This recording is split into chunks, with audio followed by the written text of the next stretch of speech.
Buenos días, en este video de la clínica de problemas vamos a resolver un ejercicio del capítulo 23 de Física 2. El ejercicio es el 23.86, y nos dice que tenemos un potencial eléctrico en ciertas regiones del espacio que está dado por una constante A, que es factor común de x al cuadrado menos 3y al cuadrado más z al cuadrado.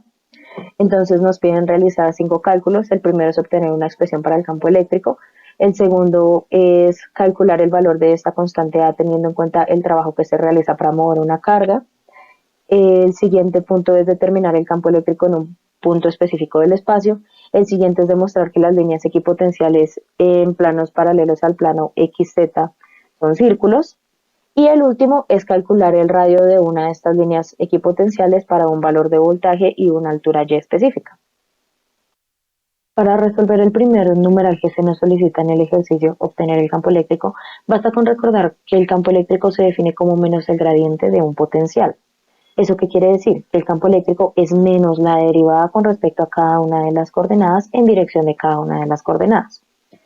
Es decir, el campo eléctrico es igual a menos factor común de la derivada del potencial con respecto a x en dirección x, más la derivada del potencial con respecto a y en dirección y, más la derivada con respecto a z en dirección z. Ahora, el potencial que se nos da en el enunciado es este de acá, es a factor común de x al cuadrado menos 3y al cuadrado más z al cuadrado. Y lo que tenemos que hacer es insertar este potencial en cada una de estas derivadas parciales y realizar la derivada con respecto a la coordenada que se indique. Entonces lo primero que va a ocurrir es que el menos va a permanecer igual y la constante a va a salir factor común a cada una de estas derivadas por las propiedades que tienen las derivadas. Y entonces, como estamos derivando con respecto a x, todos los términos que no contienen a x se tratan como constantes y al momento de derivarse se van directamente a cero. Es decir, este término de acá se va a cero y este término se va acá a cero porque estamos derivando con respecto a x y no contienen a x. En esta derivada parcial con respecto a y, este término se va a ir a cero y este término se va a ir a cero porque no contienen a y. Y en esta derivada, como derivamos con respecto a z, este término se va a ir a cero y este término se va a ir a cero y va a sobrevivir solamente el término que contiene a z. Eso nos da como resultado que el campo eléctrico es menos la constante a, factor común de 2x en dirección y menos 6y en dirección j más 2z en dirección k. Y si multiplicamos todo lo que está dentro del paréntesis por menos a, lo que nos va a quedar finalmente va a ser menos 2ax en dirección y más 6ay en dirección j menos 2az en dirección k. Lo que se solicita en el ejercicio es calcular el valor de la constante A, sabiendo que el trabajo realizado para mover una carga Q de 1.5 microcoulombs desde A hasta B es 6 por 10 a la menos 5 joules. Este es un diagrama del desplazamiento de la carga. Se mueve desde el punto A 0,0,0.25 hasta el origen de coordenadas. El trabajo nosotros lo podemos definir como menos la integral desde un punto final hasta un punto inicial de la fuerza producto punto un diferencial de desplazamiento. En este caso, el diferencial de desplazamiento va a ser un dz porque en esta dirección es en la que se está moviendo la carga y los límites de la integral van a ser 0.25 y 0 porque son las componentes z del punto inicial y del punto final. Y la fuerza que va a sentir la carga, por supuesto, va a ser la carga multiplicada por el campo eléctrico que calculamos en el numeral A, este de acá que ya se reemplazó. Ahora, cuando se va a resolver el producto punto entre el campo eléctrico y el diferencial de desplazamiento, el de z, es fácil notar que la única componente que va a sobrevivir va a ser la componente z del campo eléctrico multiplicado por el de z. ¿Por qué? Porque el de z no tiene ninguna componente en x ni ninguna componente en y por lo tanto cuando se multiplique componente por componente, la componente X y la componente Y del campo eléctrico se van a ir a cero. Entonces el trabajo queda como menos la carga por la integral de 0 a 0.25 de la componente Z del campo eléctrico menos 2az por el diferencial de desplazamiento, el de Z.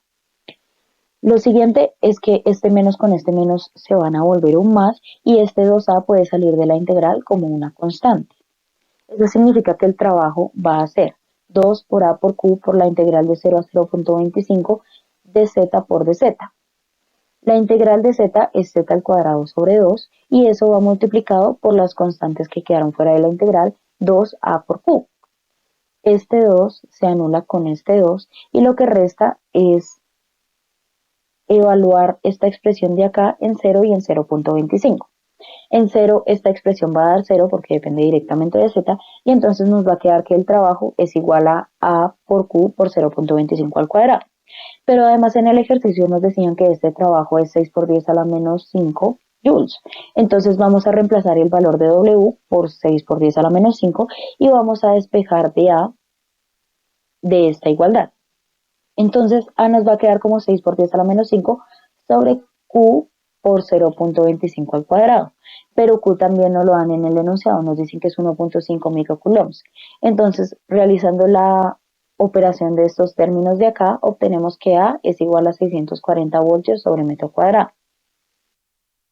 Lo siguiente que se solicita en el ejercicio es calcular el campo eléctrico para el punto A igual a 0,0,0.25. Esto se realiza utilizando la expresión para el campo que tuvimos en el numeral A, reemplazando el valor de la constante que acabamos de obtener en el numeral B.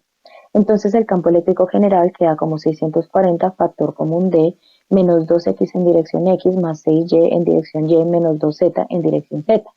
Y lo que tenemos que hacer para obtener el campo en A, entonces es reemplazar el valor de x, y y z en donde están x, y y z en el campo eléctrico. Entonces, el campo en el punto A va a ser igual a 640 menos 2 por 0 en dirección X más 6 por 0 en dirección Y, menos 2 por 0.25 en dirección Z. Pero entonces las componentes X y Y se van a ir a 0 y el campo en el punto A va a quedar como menos 640 por 0.5 en dirección Z, es decir, menos 320 voltios sobre metro en dirección Z. Lo siguiente que solicita el ejercicio es demostrar que las líneas equipotenciales en planos paralelos a XZ son círculos. Entonces, aquí tenemos el plano XZ, aquí tenemos un plano paralelo que se encuentra ubicado en un Y constante y tenemos una línea equipotencial que vamos a demostrar que está dada por un círculo. El potencial que nos dan al inicio del ejercicio es igual a la constante A, que ya sabemos que es 640, factor común de x al cuadrado menos 3y al cuadrado más z al cuadrado. Pero como acabo de mencionar, en un plano paralelo a XZ, el valor de Y es constante en todo el plano y por lo tanto 3Y al cuadrado va a ser un valor constante. Entonces lo que podemos hacer es multiplicar este 640 por cada uno de los términos dentro de este paréntesis y tomar 640 por 3 por Y al cuadrado y pasarlo a sumar a este lado con el voltaje, que es justamente lo que queda acá arriba. Pero entonces a este lado, al lado derecho, nos va a quedar 640 por x cuadrado más 640 por z al cuadrado. Y entonces podemos sacar factor común del 640 y pasarlo a este lado a dividir. Entonces nos queda esta expresión de acá, que es muy similar a la expresión para una circunferencia, siempre que y sea un valor constante. Pero como mencioné anteriormente, en un plano paralelo a XZ, el valor de Y va a ser constante. Entonces podemos reemplazar esta expresión de acá por un R al cuadrado e igualarlo a X al cuadrado más Z al cuadrado. Y esto de acá sí que es la expresión para un círculo de radio R. Entonces ese radio va a estar dado por la raíz del potencial más 3 por 640 por y al cuadrado dividido en 640. Lo último que se pide en el ejercicio es calcular el radio de la línea equipotencial para un voltaje igual a 1280 voltios y para y igual a 2 metros. Entonces, en la diapositiva anterior obtuvimos que el radio es igual a la raíz del potencial más 3 por 640 por y al cuadrado dividido en 640. Y lo que tenemos que hacer es reemplazar el valor de voltaje que nos están dando y el valor de y que nos están dando. Entonces, el radio va a ser igual a la raíz de 1280 más 3 por 640 por 2 al cuadrado dividido en 640. Y esto es igual a la raíz de 14, que es aproximadamente 3.74.